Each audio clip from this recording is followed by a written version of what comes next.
말씀을 하고 싶으시기에 특별히 이 부분을 시편을 통하여 강조하고 있는지를 보기 원합니다. 19절 말씀 보도록 하죠. 그때 주께서 환상 중에 주의 성도들에게 말씀하여 이르시기를. 여러분, 성경에 나오는 환상은 단순히 꿈이 아닙니다. 특별히 그 구약 성경에 나오는 환상과 꿈은 하나님의 계시의 말씀이었어요. 특별히 하나님의 자녀들에게 가끔 선지자에게나 특별한 계시로 주셨을 때 주신 말씀인데, 이것도 주님께서 직접 하시는 말씀입니다. 환상 중에 주의 성도들에게 말씀하여 이르시기를. 무슨 말씀을 하죠? 내가, 하나님이, 주께서, 내가는 주죠. 주님이 내가 능력 있는 용사에게는 돕는 힘을 더하며 택함 중에, 백성 중에서 택함 받은 자를 높였으되. 하나님의 강권적인 역사가 나오는데요, 그 역사를 보게 되면 하나님은 힘을 더하시고 그리고 택함 받은 자를 높이신다, 이렇게 되어 있어요. 하나님은 성도들에게 힘을 더하여 주시고, 오늘 우리가 힘의 힘을 받은 것은 주께서 하신 거라는 거예요.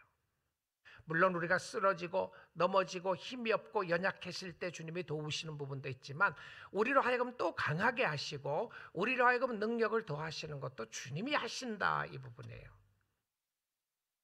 그리고 택함 받은 자를 높였으되. 자, 이 말씀을 하시면서 주님이 누구를 통해서 이 말씀을 하고 싶었느냐 하면, 우리 자신에게, 성도들에게 이야기를 한다. 그리고는 누구에게 말하고 싶은 것이 있었어요. 자, 이런 부분을 보게 됩니다. 내가 너와 함께 한다. 그럼 잘 안 믿어지는 거예요. 내가 너를 축복한다. 잘 안 믿어져요. 그래서 뭐라고 이야기하시냐면, 하나님께서 과거에 누구를 통해서 내가 그 사람에게도 함께 한 것처럼 지금도 함께 할 것이다. 지금도 너를 축복할 것이다. 이렇게 이야기해요. 자, 그러면 우리는 과거에 역사하신 하나님을 잘 믿지 못합니다. 그래서 과거는 우리로 하여금 뒤를 돌아보고 하나님을 의지하게끔 만드는 역사였어요. Remember, 너희는 기억하라. 기억하라. 그런데 너희가 기억해야 될 것은 무엇이었냐면, 우리는 단순히 나의 과거만이 아닙니다. 나의 과거만을 기억하는 것이 아니고, 이 성경에 있는 것은 우리로 하여금 하나님의 역사하심을 기억하게 만드는 책이에요. 그래서 우리가 기억하도록 하는 거죠. 자, 하나님은 오늘날 나에게 역사하신 하나님, 여러분 연세가 어떠신지, 그렇죠? 여러분 연세대로 생각해 보시면, 나이대로 70이면 70, 80이면 80, 20이면 20, 30이면 30 동안 역사했던 하나님만 알고 있어요. 자, 그렇지 않으면 여러분이 예수를 믿고 난 이후에 얼마나 되셨나요? 그럼 예수를 믿고 나서 50년 됐다 그러면, 내가 알고 있는 하나님은, 내가 실질적으로 경험한 하나님은 50년밖에 안 돼요. 그렇잖아요. 내가 주를 알고 난 이후부터 경험한 하나님에 대해서 우리는 내가 경험한 하나님을 봅니다. 그런데 주님은 내가 나의 삶 속에 경험한 하나님보다 더 강력하게 이야기하는 것은 무엇이었냐면, 천지가 창조되기 전부터 역사하시고 영원까지 역사하신 하나님을 보라는 거예요. 자, 천지 창조니까 너무 멀게 생각이 들죠. 1000년 전, 물론 우리는 그때 없었습니다. 2000년 전, 아니 100년 전만 하더라도 우리는 역사를 통해서 알게 되는 거예요. 자, 그러면 그 상황 속에서 하나님은 우리로 하여금 신실하시게 우리에게 가르쳐 주신 것은 하나님이 누구신가를 깨닫게 해주세요. 그리고 하나님이 누구신가를 이야기를 하면서 이 이스라엘 백성들에게 가장 강력하게 나타났던 사람은 누구냐면 다윗이었습니다. 다윗은 목자였고요. 양치는 목동이었는데, 그 들판에 있는 다윗을 불렀어. 이세 아들 중에서 다 집에 있었는데 다윗만 나가서 있었어요. 막내 아들이었습니다. 그 히브리어로 나오는 하카톤이라고 하는 것은 보잘것없는 아이라고 하는 표현이에요. 얘는 보잘것없는 아이야. 근데 그 아이를 불러서 이스라엘의 왕을 삼으시고 하나님의 역사하심을 보여주신 거예요. 그래서 이 성경을 보면서 과거에 나온 구약 성경에 나오는 이야기도 우리의 삶을 보여주는 것입니다. 하나님이 누구신가를 깨닫게 해주시는 건데, 다윗을 인용합니다. 오늘 본문 20절 21절 볼게요. 내가 내 종 다윗을 찾아내었다, 이렇게 이야기해요. 하나님이 찾아다니면서 나의 종 다윗을 찾아내어 나의 거룩한 그의 기름을 그에게 부었도다. 우리가 도구로 쓰임 받는 경우는 있지만 실질적으로 하나님이 하시는 역사를 이야기해요. 자, 그리고 21절 보시면 내 손이, 하나님의 손이, 주님의 손이 그와 함께하여 견고하게 하고 내 팔이 그를 힘있게 하려다. 여러분, 다윗은 결국 예수 그리스도의 예표를 설명해 주고 있는데요, 다윗을 통해서 다시 오실 메시아를 설명하는 부분을 가르쳐 주고 있어요. 자, 우리가 주님을 섬기면서 우리의 감정과 마음과 생각이 약해질 때가 있어요. 하나님이 함께하지 않는 것 같고 무기력하고 무능력하다는 생각이 들 때가 있습니다. 자, 그때의 과거를 보면서 리마인드 시켜주신 거예요. 확인케 하신 것이 무엇이었냐면, 지금 현재 내 마음은 약하고 지금 현재 내 마음은 힘이 없고 미래를 생각해 보니까 어떻게 살아야 될지 막막할 때가 있을 때에 하나님이 우리로 하여금 보게 하시는 것은 무엇이었냐면, 과거에 하나님을 사랑하는 하나님의 백성들을 어떻게 인도하셨는가를 보기를 원하시는 거예요. 그래서 성경 말씀이 그렇게 소중한 겁니다. 그리고 성경 말씀이 오늘 우리의 삶 가운데 적용을 해야 되는 것은, 우리가 의지해야 하는 것은 하나님의 약속의 말씀이에요. 그 약속의 말씀은 하나님의 약속의 모습을 보여주고 있는데, 자, 누가 여러분에게 약속을 했다, 그러면 그 사람이 믿을 만한 사람인가 아닌가가 제일 중요하잖아요. 그렇죠? 그래서 은행 관계되면 은행에서 또 정부가 보증해 주는 것이 있습니다. 정부가 믿을 만하게 보증을 해주는 것이죠. 그런데 이런 어떤 사람하고, 친구하거나 어떤 사람하고 어떤 약속을 했다 그러면 제일 중요한 것은 믿을 만한 사람인가 하는 것이죠. 그런데 성경은 여러 상황을 통해서 우리가 사람을 믿어야 하지만 우리는 무턱대고 믿는 것을 어리석다고 이야기를 합니다. 성경은 사람을 믿으라 그렇게 많이 이야기하지 않아요. 사람들은 믿음을 이용해서 자신의 이익을 추구하는 사람들이 있고 악하게 무너뜨리려고 하는 사람들이 있다는 것을 말하고 있어요. 그래서 성경은 사람을 믿으라고 하지 않고 사람을 사랑하라고 그래요. 오히려 사람에 대하여는 지혜를 가지라고 이야기를 하고 있음을 보게 됩니다. 의지하지 말라. 구약 성경에 보니까 의지하지 말라는 이야기가 많이 나오는데, 특별히 구체적으로 의지하지 말라라고 이 단어를 쓴 것이 두 군데가 확인할 수 있었어요. 자, 다만서 3장 5절인데요. 너는 마음을 다해 여호와를 신뢰하고 내 명철을 의지하지 말라. 무엇을 하고 무엇을 하지 말라, 이렇게 돼 있어요. 그러면 무엇을 하고 무엇을 하지 말려고 하는 것 가운데서 너는 마음을 다하여 여호와를 의지하고, 그렇죠, 신뢰하고, 무엇을 믿지 말려고요? 너의 자신의 지혜를, 너의 지식을 의지하지 말라. 누구죠? 다른 사람이기 전에 자신의 지식이에요. 또 자신의 명철은 경험입니다. 내 생각, 내 경험, 내 모습을 의지하지 말고 여호와를 신뢰하라. 자, 다른 이야기로 하면 나 자신의 명철을 의지하면 여호와를 의지하지 않게 된다는 거예요. 자, 정말 내가 여호와보다 잘났다고 생각을 하면 여호와를 의지해야 될 필요가 없겠죠. 그렇잖아요.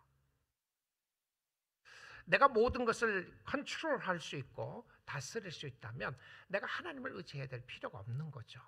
내가 하면 되니까요.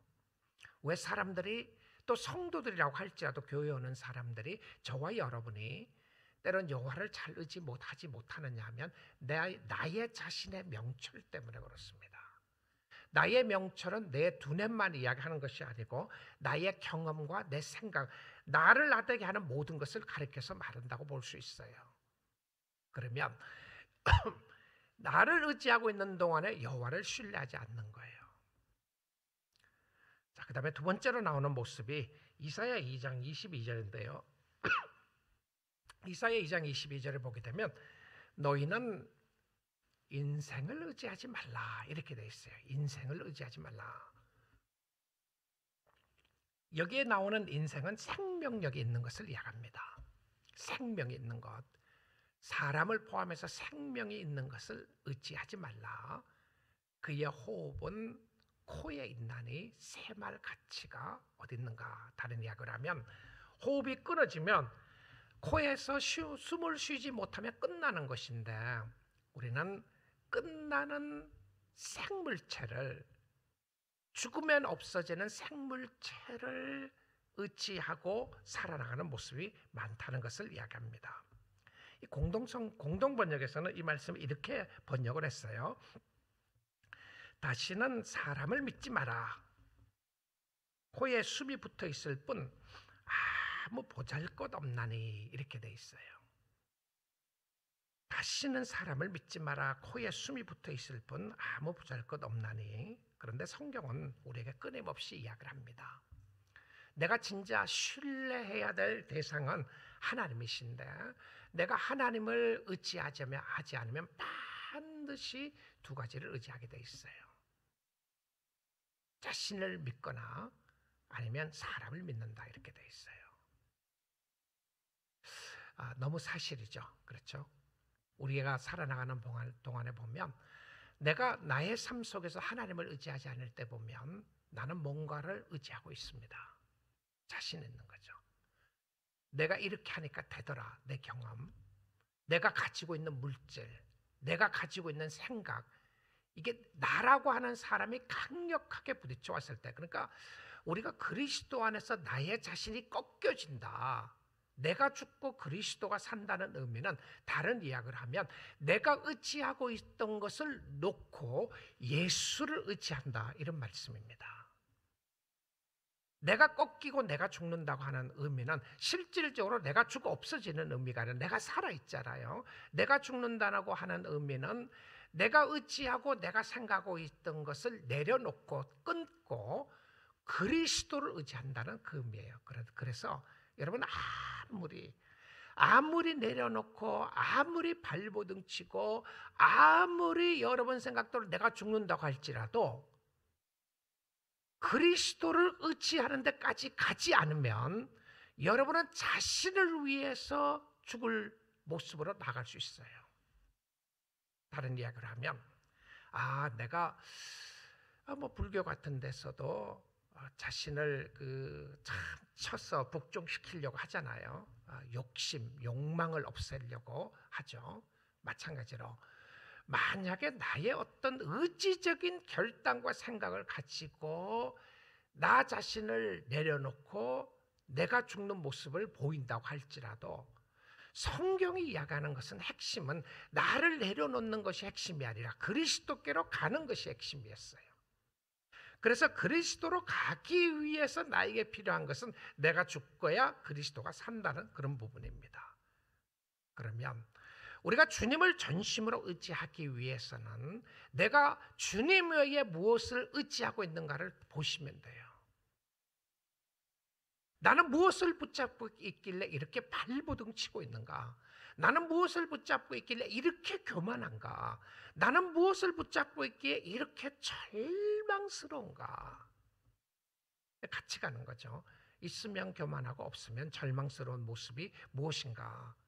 그래서 주님을 찾아가는 겁니다. 신앙의 모습은 주님을 찾아가는데, 이 주님의 성품을 이야기하면서 주님이 이런 모습을 오늘 시편에서 이야기를 하는데요. 24절 보겠습니다. 나의 성실함과 인자함이 그와 함께 하리니. 자, 내가 너와 함께 하겠다. 잘 안 믿는 거예요. 그래서 주님이 뭐라고 그러시냐면 나의 성실함과 인자함이 그와 함께 하리니 내 이름으로 말미암아 그의 뿔이 높아지리로다. 물론 이 상황은 다윗을 대해서 이야기하는 것입니다. 다윗을 통하여 오신 예수 그리스도를 믿고 있는 저와 여러분에게 주시는 말씀이죠. 하나님의 두 가지 성품, 인격을 말하고 있어요. 첫째는 하나님의 faithfulness, 하나님의 성실하심과 두 번째는 하나님의 loving kindness, 하나님의 사랑입니다. 자, 이 부분을 우리가 말씀을 통해서 놓치지 말아야 될 부분, 하나님의 성품입니다. 하나님이 어떤 분이신가? 내가 믿고 있는 하나님은 어떠한 하나님이신가? 그 부분의 두 가지를 이야기하면서 하나님의 성실함과 인자함이에요. 자, 성실하다고 하는 의미는 약속을 지키신 하나님이다. 이 말씀입니다. God is faithful. 하나님이 신실하십니다. 이것은 하나님은 약속을 지키신 하나님이신데 그 약속을 어디까지 지키시냐면 아들을 죽이기까지 약속을 지킨다는 거예요. 자, 아들을 주기까지 약속을 지키는, 나 이거는 못하겠어요 그러잖아요. 아, 내가 정말 약속을 지키려고 그랬는데 나 없어서 이거는 못하겠어요. 주님은 그렇지 않는다는 거예요. 야, 내가 그렇게 힘들 줄 몰랐다. 내가 이건 못하겠다. 너하고 약속을 했는데 너 보니까 안 되겠다. 이건 못하겠다. 내가 생각해 보니까 이건 안 되겠다라고 하나님이 마음을 바꾸시지 않는다는 겁니다. 하나님의 성실하심과 하나님의 인자심이 hesed, loving kindness입니다. 그런데 이 인자심은 결과적으로 사랑에 관한 부분이에요. 하나님의 사랑하심인데 이 사랑은 언약의 백성들에게 약속한 사랑입니다. 그러니까 헤세드는 이스라엘 백성들에게 약속한 사랑을 이야기해요. 그러면 이 말씀도 약속을 이야기하는데, 자, 여러분 한번 생각해 보십시오. 우리가 하나님을 대해서 God is good, 하나님이 좋으신 하나님이라고 그러는데 좋으신 하나님 중에서 이 둘 중에 하나라도 빼면 어떨 것 같아요? 한번 빼봐 보세요. 성실함이 없는데 인자함만 있어요. 그럼 사랑을 한다. 오케이, that's fine. 그런데 나를 왜 사랑하죠? 나하고 무슨 약속을 했기에 사랑하나요? 사랑하다가 내가 하나님 사랑하기 싫어졌어요. 하나님이 어느 날 change mind해요. 마음을 바꾸십니다. 그러면 이 성실함은 빠지면 인자함은 어느 때 지금은 내가 사랑을 받았어요. 어느 순간에 내가 과거에 5년 전에 10년 전에 하나님의 사랑을 느꼈어요. 그런데 하나님의 사랑을 지금은 전혀 느끼지 못해요. 그때 보아야 되는 것이 뭡니까? 하나님의 성실하심입니다. 하나님의 약속을 지키신 하나님이라는 거죠. 자, 그런데 하나님의 약속을 지키시는데 사랑을 한번 빼보죠. 약속을 잘 지키시는데 그분이 사랑하는 분이 아니다. 이거 우리 죽어야 됩니다. 그렇잖아요. 너의 죄로 말미암아 다 죽을 것이다. 그럼 다 죽어야 되잖아요. 사랑의 하나님이 아니니까. 그래서 이 두 가지는 반드시 함께 가는 동전의 양면성과 같은 겁니다. 근데 주님이 이렇게 말씀하신 거예요. 자신에 대해서 I am who I am. 내가 누구냐 이야기하면 I am faithful, I am loving kindness. 내가 신실하고 성실하신 하나님이다. 근데 이 성실하심과 인자하심을 이야기를 할 때에 늘 말씀에 근거해서 이야기를 하는데요. 오늘 아침 시간에 성실하시고 인자하신 하나님을 끝까지 붙잡을 수 있기를 주님의 이름으로 축복드립니다. 여러분 잘 붙잡고 계세요. 얼마나 감사해요. 예레미야가 3장 22절부터 보겠습니다. 예레미야가 3장 22절인데요. 여호와의 인자와 그렇죠, 사랑과 긍휼이 무궁하심으로 mercy입니다. mercy, 우리가 진멸되지 아니함이로다. 자, 사랑과 긍휼하심, 하나님 나를 불쌍히 여겨 주옵소서. 그것 때문에 우리가 망하지 않는 것이다 라고 이야기하고 있어요. 자, 이 두 가지입니다. 여기서는요, 인자와 긍휼인데, 자, 여기서 끝나지 말고 23절을 보겠습니다. 보십시오. 이것들이 아침마다 새로우니, 나의 삶 속에 이 하나님의 사랑은 10년 전에 받은 걸로 끝날 수가 없어요. 5년 전에 하나님의 사랑을 받았다, 1년 전에 하나님의 사랑을 받았다고 끝나는 것이 아니라 뭐라고요? 이것들이 무엇이었나요? 인자와 긍휼하심이 풍성한데, 이것이 인자와 긍휼하심이 어떻다고요? 아침마다 새로우니. 너무너무 아름다운 말씀이죠. 아침마다 새롭다. 그러니까 아침마다 새롭다는 것은 나에게 가슴이 뛰게 하고 나의 심령 속에 하나님을 사랑하고 하나님의 은혜가 있게 하는 것은 아침마다 주의 사랑과 주의 긍휼하심이 얼마나 크신지. 자, 근데 그러고 나서 그거 뭐라고 돼 있습니까? 이것이 어떻게 된다고요? God's faithfulness, 주의 성실하심이 크시도소이다. 무슨 말이죠? 이 인자와 긍휼하심이 하나님의 성실하심으로 인하여 크게 나타난다는 거죠. Great is thy faithfulness. 당신의 신실하심이 얼마나 크신지요. 여러분, 순간적으로 정말 주님 보다가 주를 섬겨 나가면 우리가 얼마나 죄인이라는 걸 느끼잖아요. 어제 여러분의 삶 속에 있었던 죄의 생각들, 그럼에도 불구하고 하나님이 우리를 사랑하신다, 얼마나 감사한 모습인가요? 시편 89편 28편 본문을 보겠습니다. 그를 위하여 나의 인자함을 영원히 지키고, 오늘 본문 말씀이에요. 영원히 지킨다. 그 영원히 지키는 것이 무엇이었나요? 다윗의 가문이 영원할 것이다 그랬죠. 다윗의 가문이 영원할 것이다. 그런데 다윗의 가문이 무너졌어요. 무너지고 난 다음에 예수 그리스도를 통해 세울 가문이 영원할 것이다 라는 것을 알게 됩니다. 영원히 지키고 그와 맺은 뭡니까? 나의 약속을, 언약이죠. 신실하심이에요. 그와 맺은 나의 언약을 굳게 세운다라고 되어 있습니다. 신실하신 하나님, 우리를 사랑하시고 우리와 함께 하시고 지키시는 하나님, 이 하나님의 선택은, 저와 여러분을 사랑하신 하나님은 결코 여러분의 삶 가운데 이해할 수 없고 알 수 없는 여러 가지 상황이 있다고 할지라도 하나님이 오늘 이렇게 이야기하시는 거예요. Trust me. Trust me. 너는 믿음으로 살아라. 나를 의지하라. 제가 주일 설교로 이번 주 주일 누가복음 하면 그 다음부터 제가 하박국 설교를 하려고 이렇게 준비하고 있는데요. 시리즈를 하박국 선지자를 통해서 주시는 말씀 주일 설교를 시리즈를 하고 있는데 말씀 묵상하면서 은혜가 많아요. 여러분들 기도하시고요. 또 말씀 사모하세요. 아무리 힘들고 어려워도 주님은 너무 좋으신 분이에요. 그리고 우리에게 요구하는 것은 Trust me. 오직 의인은 믿음으로 사는데 너 하나님의 자녀잖아. 믿음으로 살아야지. 그와 맺은 나의 언약을 영원히 세우고 지키신다. 이 부분을 에베소서 1장에 와서 이렇게 말씀하고 있습니다. 3절부터 한번 보겠습니다. 찬송하리로다.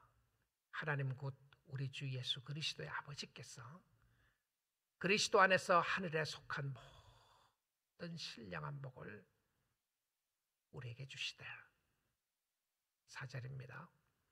곧 창세전에 그리스도 안에서 우리를 택하사 우리로 사랑 안에서 그 앞에 거룩하고 흠이 없게 하시려고. 여러분, 하나님의 선택은요, 내가 몰랐습니다. 내가 몰랐어요. 하나님의 계획과 하나님의 완벽한 플랜은 내가 몰랐어요. 앞으로도요, 내가 모르는 것이 많이 있습니다. 여러분, 우리가 어떻게 살지, 언제 죽을지, 어떤 일이 있을지 몰라요. 앞으로요. 근데 확실한 것이 뭡니까? 창세전부터 나를 택하신 하나님은, 여러분, 그것이 확신이 되면, 믿어지면 하나님이 나를 택하시고 나를 여기까지 인도하시고 나를 하나님의 자녀 삼아 주셨다는 것을 믿는 자녀는요, 그 앞에 무슨 일이 있다고 하나님이 포기하시겠습니까? 앞에 무슨 어려움이 있다고 포기하시겠어요? 끝까지 지키시는 거죠. 그래서 우리를 택하시고 우리로 사랑 안에서 그 앞에 거룩하고 흠이 없게 하시려고 5절입니다. 그 기쁘신 뜻대로 우리를 예정하사 예수 그리스도로 말미암아 자기의 아들들이 되게 하셨으니, 예수 안에서 하나님이 너무 기쁜 뜻을 가지고 나를 보면서 너무너무 대단하고 놀라운 뜻과 기쁨으로 나를 선택하시고 나를 부르신 거예요. 여러분에게 감사하죠? 그렇죠? 자, 7절, 6절입니다. 이는 그가 사랑하는 자 안에서 우리에게 거저 주시는 바 그의 은혜의 영광을 찬송하게 하려는 것이라. 여러분, 구원은요, 목적 있는 구원입니다. 목적 있는 구원이에요. 그 목적은 무엇이었냐면 하나님을 높이는 거예요. 자, 찬송한다고 해서 노래만 부른다는 의미가 아니에요. 우리의 삶이 전부 다 하나님께로 영광을 돌려드리도록 사는 것을 찬송하는 것으로 이야기합니다. 은혜와 영광을 하나님이 나에게 주신 값없이 주어진 하나님의 선택과 은혜가 너무 크시기에 그 은혜와 그 뜻을 생각하며 감사하여 사는 거예요. 7절입니다.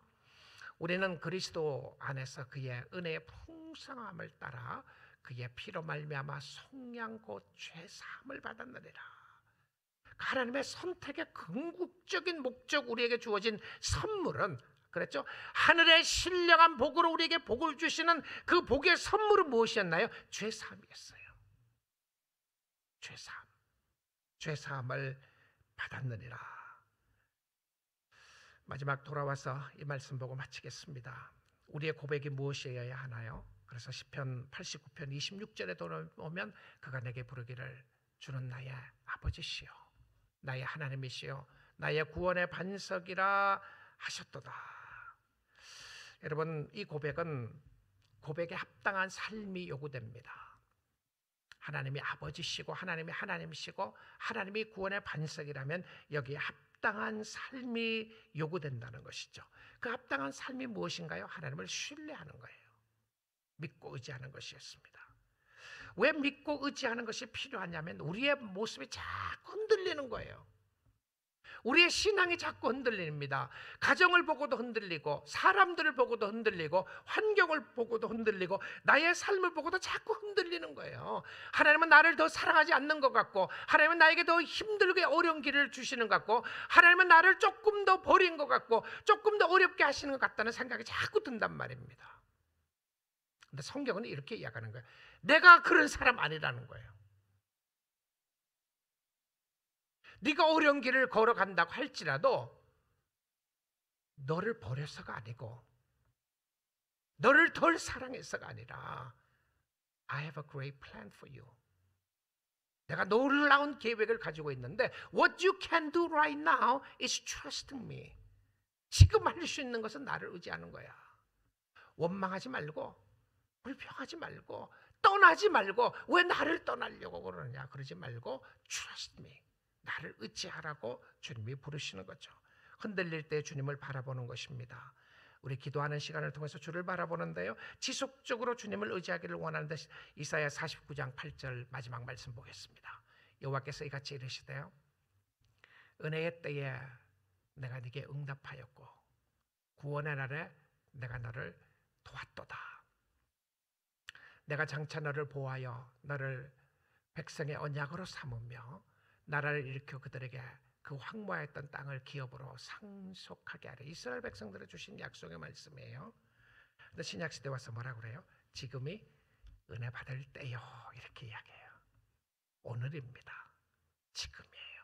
지금이 은혜의 때고 지금이 하나님의 기도 응답해 주시는 때인데 우리 하나님을 잘 의지하고 주님을 따라갈 수 있기를 원합니다. 주님의 자녀들에게 하고 싶은 이야기가 무엇이었습니까? I'm faithful. 나는 성실하고 나는 절대 거짓말을 할 수가 없고 나는 사랑의 하나님이다라고 말씀해 주시면서 우리에게 요구하신 것은 그 하나님을 의지하고 나아가기를 원하시는 말씀이었습니다. 그래서 오늘 주님 의지하고 주님을 바라보는 귀한 축복의 시간 될 수 있기를 주님의 이름으로 축복드립니다.